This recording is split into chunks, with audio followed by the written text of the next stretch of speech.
আমাদের টাকশালের 25 বছর পূর্তি উপলক্ষে আমরা একটা স্মারক নোট বের করেছিলাম। প্রায় 4 দশক টাকার ডিজাইনের সাথে জড়িত মুসলিম মিয়া। এর আগে বাজারে প্রচলিত নোটগুলো তার নকশা করা।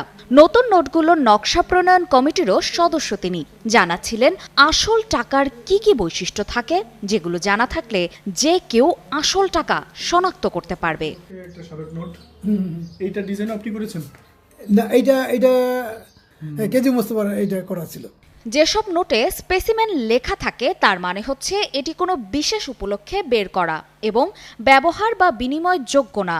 এই নোটে কোনো নাম্বার থাকে না, নমুনা হিসেবে সব 00 দেয়া থাকে। মানে এগুলো সব শূন্য নমুনা হিসেবে দেওয়া। এই যে এখানে আমি 5টা বিন্দু দেখতে পাচ্ছি। এটা হলো অন্ধদের জন্য। এটা অন্ধদের যে আঙ্গুলের মাথায় ওদের যে ফিলিংসটা, ওরা না হাত বুলালে বুঝতে পারে না কয়টা এই কত টাকার নোট এটা। হ্যাঁ, কয়টা বিন্দু আছে, কয় টাকার নোট। এইটা আর এইটা হলো সাধারণের জন্য। সাধারণটা যখন এটা আসল নোট কিনা, এই যে খসখস করে, এই যে আমাদের এই মুদ্রণটা ইন্টারভিউ, এটা খসখস করে। নোটগুলোতে বিন্দু কেন দেয়া হয় সেটা জানান এই টাকা ডিজাইনার।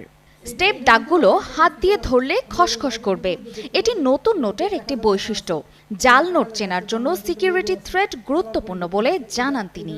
সিকিউরিটি থ্রেটের মধ্যে আছে। সিকিউরিটি মানে নোট যেন জাল না হয়, সেটা ঠেকানোর জন্য। হ্যাঁ, এইটার কিটি থাকে? এইটা হলো ফ্ল্যাশ কাট। ফ্ল্যাশ কাট মানে সাদা বর্ডার ছাড়া ফ্ল্যাশ কাটটা মানে আমি যদি এরকম ঘুরাই, একটা ডিজাইন দিয়ে আইসা আর একটা ডিজাইনের সাথে এরকম মিলে যায়। যেমন এই যেটা কাটছে, টাকার সাদা অংশে জল ছাপ থাকে। ধারণা দেন ফ্ল্যাশ কার্ড নিয়েও। এই যে ভিতরে হালকা প্যাটার্নগুলো আছে, এটা কিন্তু একই রকম, মানে অর্ধেকটা এই পাশে পড়েছে, অর্ধেকটা ওই পাশে পড়েছে, এরকম কেটে যায়। হ্যাঁ, মানে ওই যে আপনি এইভাবে মিলাতে পারে, এভাবেও মিলে যাবে, উপর নিচেও মিলবে। আবার আমি যদি নোটটাকে এভাবে উপর নিচে করেন তাহলে মিলবে। মানে এইভাবে না করে আপনি একটা সাথে একটা এরকম বসাতে পারেন। জীবনের সব আয়োজন এখানে একসাথে। একটা নোট উপরে একটা দিলে, এই যে মনে করেন এই যে আপনার এই প্যাটার্নগুলো, এই যে পুরো আলপনাটা মিলে যাচ্ছে। এটা হলো আমরা ফ্ল্যাশ কার্ড বলি।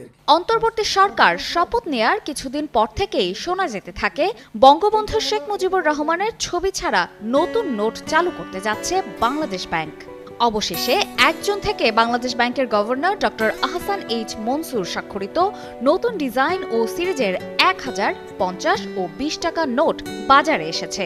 চকচক করলেই যেমন সোনা হয় না, ঠিক তেমনি দেখতে অবিকল টাকার মতো হলেই টাকা হয় না। যেহেতু ঈদুল আজহা ঘনিয়ে এসেছে, তাই বাজারে জাল নোট ছড়িয়ে পড়ার ঝুঁকি রয়েছে। 1000 টাকা মূল্যমান ব্যাংক নোটটির আকার নির্ধারণ করা হয়েছে 160 মিলিমিটার গুণ 70 মিলিমিটার। নোটটিতে মোট 13 ধরনের নিরাপত্তা বৈশিষ্ট্য সংযোজন করা হয়েছে। 50 টাকার মূল্যমান ব্যাংক নোটটির আকার নির্ধারণ করা হয়েছে 130 মিলিমিটার গুণ 60 মিলিমিটার। নোটটিতে মোট 8 ধরনের নিরাপত্তা বৈশিষ্ট্য সংযোজন করা হয়েছে। 20 টাকা মূল্যমান ব্যাংক নোটটির আকার নির্ধারণ করা হয়েছে 127 মিলিমিটার গুণ 60 মিলিমিটার। নোটটি 100% কটন কাগজে মুদ্রিত এবং নোটে জলছাপ হিসেবে রয়্যাল বেঙ্গল টাইগারের মুখ 20 এবং বাংলাদেশ ব্যাংকের মনোগ্রাম রয়েছে। নোটটিতে সবুজ রঙের আধিক্য রয়েছে। আমাদের যত ডিজাইনার আছে, মানে টাকশালের ডিজাইনার আছে, ওনারা সবাই মিলে একজন এক এক সেট করে নোট দেয়। অপর্ণা বর্ষা, কালের কণ্ঠ। একটা কমিটি আছে, ডিজাইন কমিটি আছে।